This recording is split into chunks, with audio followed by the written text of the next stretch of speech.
నమస్తే welcome to special focus Bharat తో పెట్టుకుంటే ఏం జరుగుతుందో ఎలాంటి గతి పడుతుందో మాల్దీవులకు ప్రాక్టికల్ గా అర్థమైంది మదమెక్కినట్లు మతి తప్పినట్టు మాట్లాడి ఒకప్పుడు కయ్యానికి కాలు దువ్విన మాల్దీవులు ఇప్పుడు స్నేహగీతం అందుకుంది మనోళ్ళు కొట్టిన దెబ్బకు దిమ్మ తిరిగి బొమ్మ కనిపించినట్లయింది అంతలోనే ఇంత తేడానా అనే రేంజ్ లో మాల్దీవులు మారిపోయింది మాల్దీవుల్లో మార్పునకు కారణమేంటి దెబ్బకు ఆ దేశానికి తత్వం బోధపడిందా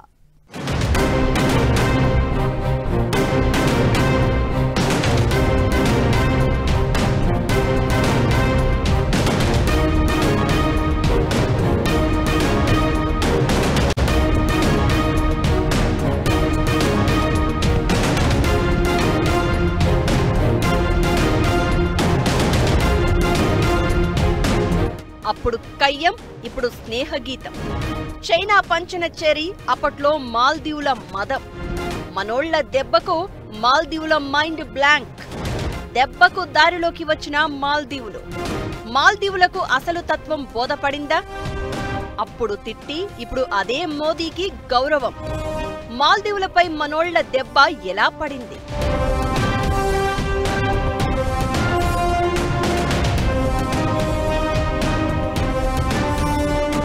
భారత్ను ఎదురిస్తే ఏం జరుగుతుందో మన ముందు కుప్పిగంతులు వేసి లైన్ తప్పి మాట్లాడితే ఎలాంటి గతి పడుతుందో మాల్దీవులకు అర్థమైంది అప్పుడు ఇండియా అవుట్ అని మదమెక్కిన మాటలు మాట్లాడి ఇప్పుడు ఇండియానే దిక్కు అనే స్థాయికి చేరుకుంది ఎవరిని టార్గెట్ చేసి అక్కడి ప్రభుత్వం అడ్డగోలు మాటలు మాట్లాడిందో అదే వ్యక్తి ఫోటోను ఆ దేశ రక్షణ శాఖ భవనంపై ఏర్పాటు చేసింది that is India that is Modi that is India power అనే రేంజ్ లో ప్రపంచమంతా మాట్లాడుకుంటోంది ఇప్పుడు 2 రోజుల పర్యటనలో భాగంగా మాల్దీవులు వెళ్లిన ప్రధాని మోదీ ఆ దేశ స్వాతంత్ర్య దినోత్సవ వేడుకలకు అతిథిగా హాజరయ్యారు ఒకప్పుడు ఇండియా అవుట్ అని అదే ఇండియా ప్రధానిని విశిష్ట అతిథిగా ఆహ్వానించింది అంటే ఆ భయం రేంజ్ ఏంటో బోధపడిన తత్వం ఏంటో అర్థమవుతోంది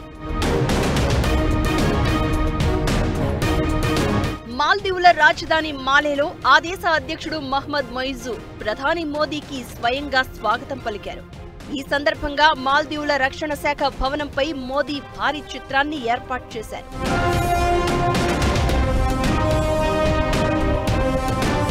అద్దు నగరంలో భారీ రోడ్లు డ్రైనేజీ ప్రాజెక్టులను మోదీ మొయిజు కలిసి ప్రారంభించారు ఆ తర్వాత 2 దేశాల ప్రతినిధుల మధ్య డెలిగేషన్ స్థాయి చర్చలు జరిగాయి మాల్దీవుల రక్షణ విభాగానికి 72 భారీ వాహనాలను ఇవ్వాలని ఆ దేశానికి ఇచ్చే రుణ పరిమితిని 4,850 కోట్లకు పెంచాలని భారత్ నిర్ణయించింది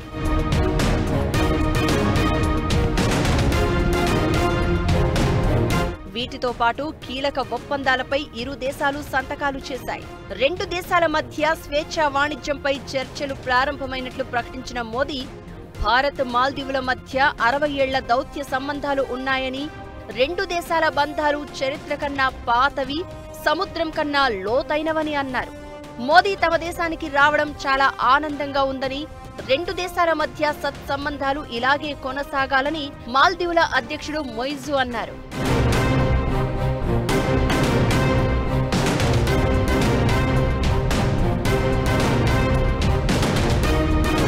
నిజానికి ఇండియా అవుట్ అనే నినాదంతో ప్రచారం చేసిన మహ్మద్ మొయిజు 2023లో మాల్దీవుల్లో అధికారంలోకి వచ్చారు గత ఏడాది మార్చిలో 2 దేశాల మధ్య దౌత్యపరమైన విభేదాలు మొదలయ్యాయి చైనా అండ చూసుకుని మొయిజు రెచ్చిపోయారు మాల్దీవ్స్ కు నమ్మకమైన మిత్రుడిగా ఉంటున్న ఇండియాపై అక్కసు వెళ్లగక్కారు భారత్కు చెందిన మిలిటరీ సిబ్బంది తమ దేశంలో ఉండకూడదని అసలు వారు తమ భూభాగంలో తిరగడానికి వీలు లేదంటూ అల్టిమేటం జారీ చేశారు అలా మొదలైన వివాదం ఆ తర్వాత వ్యక్తిగతంగా మాటల దాడుల వరకు వెళ్ళింది దీంతో మనోళ్లు బాయ్కాట్ మాల్దీవ్స్ ఉద్యమం తీసుకువచ్చారు ఇండియన్స్ కొట్టిన దెబ్బకు మొయిజు దిమ్మ తిరిగి మైండ్ బ్లాంక్ అయింది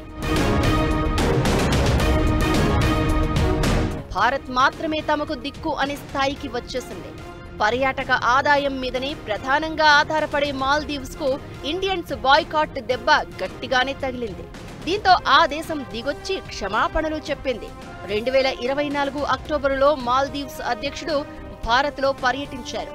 భారత్ తమకు విలువైన స్నేహితుడు అని తెలిపారు.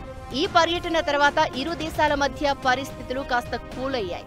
ఆ తర్వాత ఇప్పుడు మోదీ మాల్దీవుల పర్యటనకు వెళ్లారు.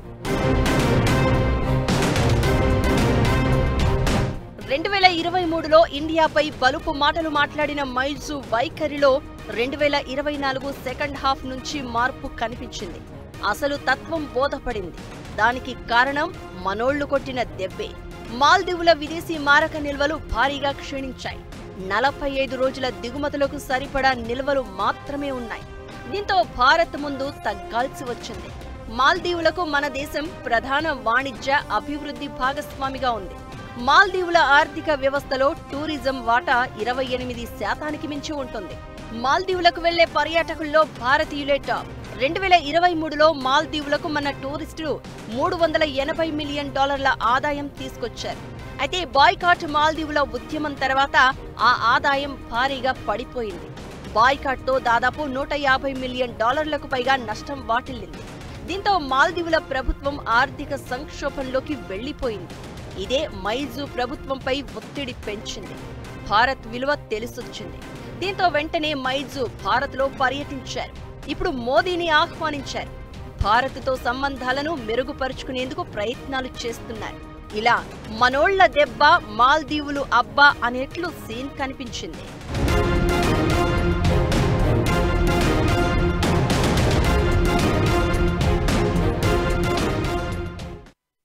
భారత్ ఎదుగుదలను చూసి ఓర్వలేకపోతున్న చైనా మన చుట్టూ ఉన్న దేశాలను వలలో వేసుకుంటోంది. అలా డ్రాగన్ వలలో పడిందే మాల్దీవులు. చైనా నమ్ముకొని ఓవర్ యాక్షన్ చేసిన మాల్దీవుల అధ్యక్షుడు భారత్ మీద, మోదీ మీద అడ్డగోలుగా మాట్లాడారు. దరిద్రపు వేషాలు వేశారు. దేశం ఆర్థికంగా మునిగిపోవడానికి కారణమయ్యాడు. అసలు భారత్ మాల్దీవుల మధ్య వివాదమేంటి? మనోళ్లు పర్సనల్గా తీసుకొని బాయ్కాట్ చేసేంతలా పరిణామాలు ఏం జరిగాయి? రెండు దేశాల బంధం ఇలానే ఉంటుందా? ట్విస్ట్లు ఉంటాయా?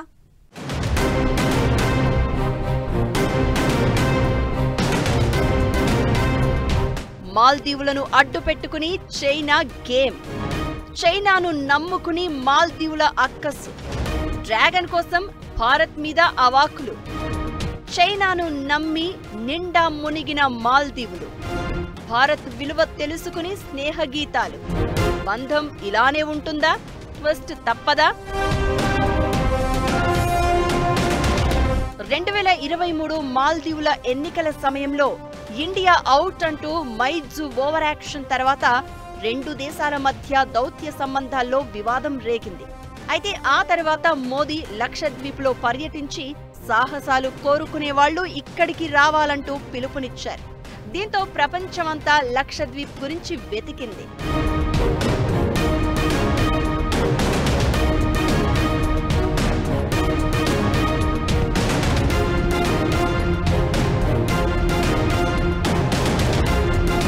ఇది మాల్దీవుల ప్రభుత్వాన్ని టెన్షన్ పెట్టింది. లక్షద్వీప్కు క్రేజ్ పెరిగితే తమ పర్యాటకం దెబ్బతింటోందేమోనని భయపడిన మాల్దీవుల ప్రభుత్వంలోని కొంతమంది ప్రముఖులు తమ అక్కసు వెళ్లగక్కారు. లక్షద్వీప్ను, భారత్ను ఎద్దేవా చేస్తూ ట్వీట్లు పెట్టారు. మోదీని జోకర్ అంటూ, తోలు బొమ్మ అంటూ ఒకరు ట్వీట్ చేస్తే, ఆవు పేడతో చేసిన లడ్డూకు భారత్కు తేడా లేదని బలుపు మాటలు మాట్లాడుతూ మరొకరు పోస్టులు పెట్టారు. భారత్ అపరిశుభ్ర దేశం అంటూ ఇంకొకరు ట్వీట్ చేశారు. దీంతో మనోళ్లకు కోపం కట్టలు తెంచుకుంది. బాయ్కాట్ మాల్దీవ్స్ కు పిలుపునిచ్చారు. దీంతో టూరిస్టులు అంతా తమ ప్లాన్ క్యాన్సిల్ చేసుకున్నారు. దీంతో టూరిజం మీద దెబ్బ పడింది. అలర్ట్ అయిన మాల్దీవుల సర్కార్ ఆ చెత్త కామెంట్లు చేసిన వారిని పదవుల నుంచి తొలగించినా జరగాల్సిన నష్టం జరిగిపోయింది. మాల్దీవులు సంక్షోభంలోకి వెళ్లిపోయింది. ఆ తర్వాత మైజు భారత్లో పర్యటించినప్పుడు పరిస్థితి కాస్త కూల్ అవగా ఇప్పుడు మోదీ పర్యటనతో రెండు దేశాల మధ్య సంబంధాల విషయంలో రూట్ క్లియర్ అయింది. భారత్ మాల్దీవుల మధ్య సంబంధాలు శతాబ్దాల నాటివి. 1966లో బ్రిటిషు పాలన నుంచి స్వాతంత్ర్యం పొందినప్పుడు మాల్దీవుల స్వతంత్రాన్ని గుర్తించిన తొలి దేశాల్లో భారత్ ఒకటి. ఆహారం, మౌలిక సదుపాయాలు, సాంకేతికత, ఆరోగ్యం వంటి రంగాల్లో భారత్పై మాల్దీవులు ఆధారపడుతున్నాయి. కరోనా టైంలో మాల్దీవులకు వ్యాక్సిన్ సాయం చేసింది భారత్. అలాంటి మాల్దీవులు చైనా మాయలో పడి భారత్ మీదే నోరు పారేసుకుంది. దాని ఫలితం అనుభవించింది కూడా. భారత్కు చెక్ పెట్టేందుకు మాల్దీవుల్లో ఎలాగైనా పాగా వేయాలని ఆలోచించిన చైనా అప్పుల పేరుతో ఆ దేశాన్ని తన వలలో వేసుకుంది. మాల్దీవుల జీడీపీలో 70% పైగా చైనా నుంచి తీసుకున్న అప్పులే ఉన్నాయి. అవి రోజురోజుకు పెరుగుతూనే ఉన్నాయి. ఇక భారత్తో వివాదంతో పర్యాటకులు తగ్గి టూరిజం కూడా దెబ్బతినడంతో మాల్దీవులు ఆర్థిక సంక్షోభంలోకి వెళ్లిపోయింది. ఇలాంటి టైంలో కోలుకోవాలి అంటే భారత్ ఒక్కటే దిక్కు అని మాల్దీవులకు తెలిసొచ్చింది. సంబంధాలు మెరుగుపరుచుకునే ప్రయత్నాలు మొదలుపెట్టింది. చైనాకు మాల్దీవులు పూర్తిగా సరెండర్ అయినట్లు కనిపించింది. మాల్దీవుల జలాల్లోకి చైనా పరిశోధనా నౌక ఎంటర్ అయిందంటే పరిస్థితి అర్థం చేసుకోవచ్చు. మాల్దీవులకు భారత్ ఎంత కీలకమో చైనాకు చెక్ పెట్టేందుకు మాల్దీవులు కూడా భారత్కు అంతే ఇంపార్టెంట్. మాల్దీవులలో చైనా నౌకా స్థావరాన్ని నిర్మిస్తే అది భారత్కు భద్రతాపరమైన సవాల్గా మారుతుంది. మాల్దీవులలో చైనా బలంగా మారితే యుద్ధం లాంటి పరిస్థితుల్లో భారత్కు చేరుకోవడం చాలా సులభమవుతుంది. మాల్దీవులలో చైనాకు అనేక ప్రాజెక్టులున్నాయి. హిందూ మహాసముద్రంలో చైనా బలోపేతం కావడాన్ని నివారించడంలో కూడా మాల్దీవులు కీలకం. మాల్దీవుల్లోని అనేక ప్రాజెక్టులలో భారత్ పెట్టుబడులు పెట్టింది. గ్రేటర్ మాలే కనెక్టివిటీ ప్రాజెక్ట్ చైనాకు కౌంటర్. డ్రాగన్ను కంట్రోల్ చేయాలంటే మాల్దీవులను దారిలోకి తెచ్చుకోవాలి. మోదీ సర్కార్ చేసింది అదే. పైగా వాణిజ్య పరంగానూ భారత్కు కీలకమైన మార్గంలో మాల్దీవులు ఉంది. ఇలా కూడా ఆ చిన్న దేశం కీలకమే. భారత్ దెబ్బ పవర్ ఏంటో మాల్దీవులకు తెలిసొచ్చింది. ఒకప్పుడు నోరు పారేసుకున్న అధ్యక్షుడు ఇప్పుడు అదే నోటితో ఫ్రెండ్షిప్ అంటూ మాట్లాడుతున్నారు. మాల్దీవుల్లో ఎవరైతే మోదీని తక్కువ చేసి మాట్లాడారో ఇప్పుడు వాళ్లంతా మోదీపై, భారత్పై ప్రశంసలు గుప్పిస్తున్నారు. ఈ బంధం ఇలానే కంటిన్యూ కావాలని కోరుకుంటున్నారు. రెండు దేశాల మధ్య సంబంధాలు ఇకపై ఇలానే ఉంటాయా? మళ్లీ చైనా వలలోకి వెళ్లిపోతుందా అంటే భారత్ దెబ్బ ఏంటో రుచి చూసిన మాల్దీవులు మళ్లీ తప్పు చేసే అవకాశాలు ఉండవనే అభిప్రాయాలు వినిపిస్తున్నాయి. అప్పుల పేరుతో ముంచే చైనా కోసం ఆదాయం అందించి సాయం చేసే భారత్ విషయంలో తోక జాడించే అవకాశాలు ఉండవన్నది చాలా మంది మాట.